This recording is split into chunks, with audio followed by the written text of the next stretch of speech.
Buenos días para todos, compañeros y profesor, en este encuentro de parcial. Hablaré de los 3 temas vistos durante este primer corte en esta materia de problemas de lengua castellana en el aula. Entonces iniciaré con la competencia comunicativa. Debemos reconocer el valor que tiene esta competencia para nuestra vida, no solo como docentes de información, sino como seres en toda esta comunidad, esta sociedad comunicativa. Entonces, cuando nosotros hablamos de competencia comunicativa, hace referencia también a las habilidades lingüísticas básicas, que son la comprensión textual, asimismo el análisis y su construcción. También debemos tener presente que esta competencia comunicativa se involucra o se incorpora también lo que es en la comunidad científica otras competencias, como la competencia lingüística, la competencia discursiva, la competencia literaria, entre otras, y por supuesto la competencia comunicativa. Entonces, por ejemplo, Chomsky, en cuanto a este ámbito científico, él nos habla de la lingüística y él menciona que esto se refiere también a lo que es todas las capacidades y las disposiciones que se tienen en cuanto a la actuación y la interpretación. También existen otros autores que nos dan sus puntos de vista, sus conceptualizaciones respecto a lo que es la competencia comunicativa como tal. Por ejemplo, por otra parte, Melville nos habla de que es la capacidad que tiene el ser humano de comunicarse dependiendo diversas situaciones, de diversos contextos comunicativos.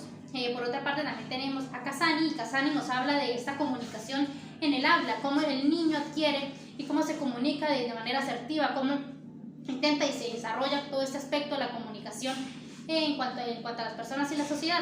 Y por otra parte, lo que es Pérez López, él nos menciona también las 4 macrohabilidades esenciales que debemos tener presentes en todo este ámbito de la comunicación, que es hablar, escuchar, leer y escribir.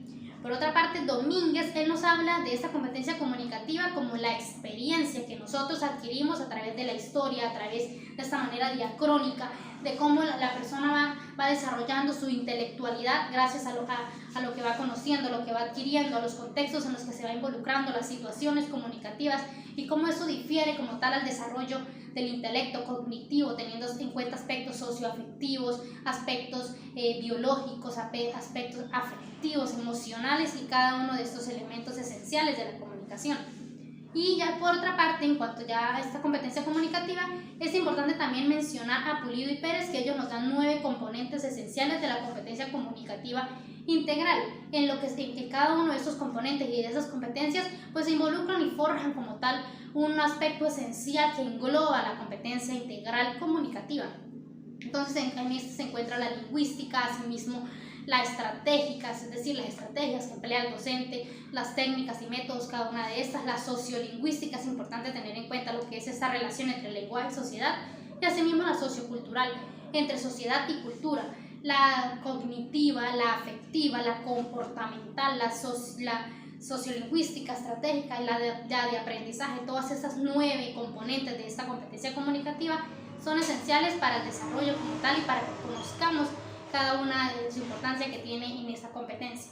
Entonces, ya al haber terminado esta competencia comunicativa, hablaré como tal ahora de lo que es el segundo tema visto durante este primer corte.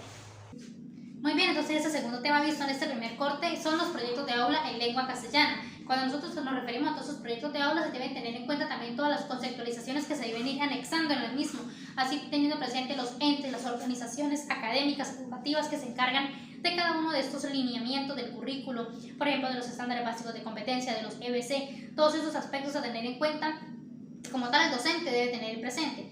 Pero cuando hablamos de los proyectos de aula, pues también se tienen presente otros aspectos, otros elementos en cuanto a la comunidad educativa, los estudiantes, el contexto, los docentes y todo este espacio académico. Entonces se manifiestan lo que son 6 fases. Esas fases nos permiten a nosotros como tal saber cómo construir, cómo debemos organizar ese proyecto de aula. Entonces, primeramente, en estas fases, la primera fase es el diagnóstico. Debemos conocer el contexto, el espacio, el cómo lo vamos a hacer, el cómo lo vamos a desarrollar, el por qué, cuándo y dónde. Después de tener ese diagnóstico, de haber evaluado el contexto, los estudiantes y entre otros aspectos relacionados, pues esta fase nos permite redirigirnos a la que es la formulación de problemas, tanto micro como macro. Los problemas macro son los que ya están a un más largo plazo, se tiene el objetivo como tal para ser desarrollados, tener su solución a un largo plazo. Por otra parte, el micro nos hace referencia a esos aspectos que se desarrollan a un periodo más cercano, a un periodo más corto, por ejemplo, a la realización de una izada de bandera, o por ejemplo, la organización de un rincón de lectura donde se tiene en cuenta qué libros se van a leer, teniendo presente lo que es el grado en el que se encuentran los estudiantes, el número de estudiantes. Y entonces cuando ya tenemos estos ejemplos de estos diagramas de estas fases, entonces nos redirige a lo que es una tercera fase, que es el pronóstico, aquí que se refiere al plan de acción, a la puesta en marcha. Aquí se debe tener presente las estrategias, los métodos, las técnicas. Nosotros como docentes debemos tener este espíritu de investigación, debemos tener la vocación como tal, entonces aquí se involucra en todo esto, nuestro papel en la educación. También pues depende de la investigación, si vamos a implementar métodos como el de Montessori o de las inteligencias múltiples de Howard Gardner, o entre otros métodos, el método crítico, el método global, entre otros. Ya depende de nuestra vocación, de nuestra capacidad y nuestras habilidades que tenemos en este aspecto. Después viene lo que es la puesta en escena. Esto ya es el plan de clase. Cuando nosotros tenemos este plan de acción, ya nos redirige a este plan de clase. Y vuelvo y recalco la importancia de tener este espíritu de investigadores. Cuando ya tenemos haber desarrollado estas fases, nos vemos en lo que es la quinta fase, que es la evaluación. Aquí esta surge a través de rejillas, a través de lo que vamos a evaluar. Si surgen, por ejemplo, errores gramaticales, errores semánticos, todos estos aspectos que se tienen en cuenta, que se analizan, se observan y que posteriormente pues se busca trabajar en la mejora de los mismos. Y por último, en la sexta fase, ya al haber atravesado cada una de estas fases, nos vemos con lo que es la sistematización de todo este proyecto y lo que son los resultados. Entonces, aquí nosotros evaluamos, analizamos cada uno de los elementos que ya se han tenido en cuenta como docente investigador, como nosotros reflexionamos durante todo el proceso de nuestra experiencia en todo lo que es la labor académica.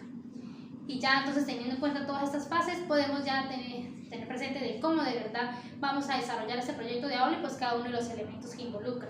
Y ya para finalizar, entonces hablaré del tercer tema visto durante este primer corte: la evolución de los enfoques en la enseñanza de las lenguas. Entonces, desde el siglo XV al siglo XIX se hablaba de este modelo de gramática, aprendizaje deductivo, introducción e interacción. Ya para el siglo XX aparecen diversos autores con sus teorías, por ejemplo Chomsky con la gramática generativa, Ferdinand de Saussure con su curso de lingüística general, también asimismo el conductismo de Watson, el desarrollo próximo de Vygotsky, Piaget con su teoría de constructivistas.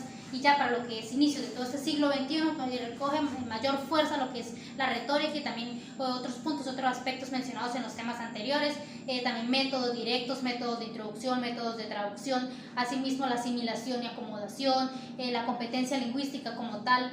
También se tiene presente lo que es la pragmática, la sociolingüística, esa relación entre el lenguaje, la sociedad, la cultura, y cada uno de estos aspectos que como podemos darnos cuenta ya han sido tratados también en los temas anteriores. ¿Por qué? Porque tienen todo este proceso de retroalimentación, todo este proceso de volver, de conocer cada uno, de cómo existe esta unión entre cada uno en cuanto a la historia, en cuanto al desarrollo, en cuanto a todas estas teorías, cómo nos llevan a nuestra labor docente como tal en nuestra lengua castellana. Entonces, esto ha sido toda mi presentación de este video de los 3 temas vistos durante este primer corte en esta asignatura de problemas de lengua castellana en el aula. Muchísimas gracias.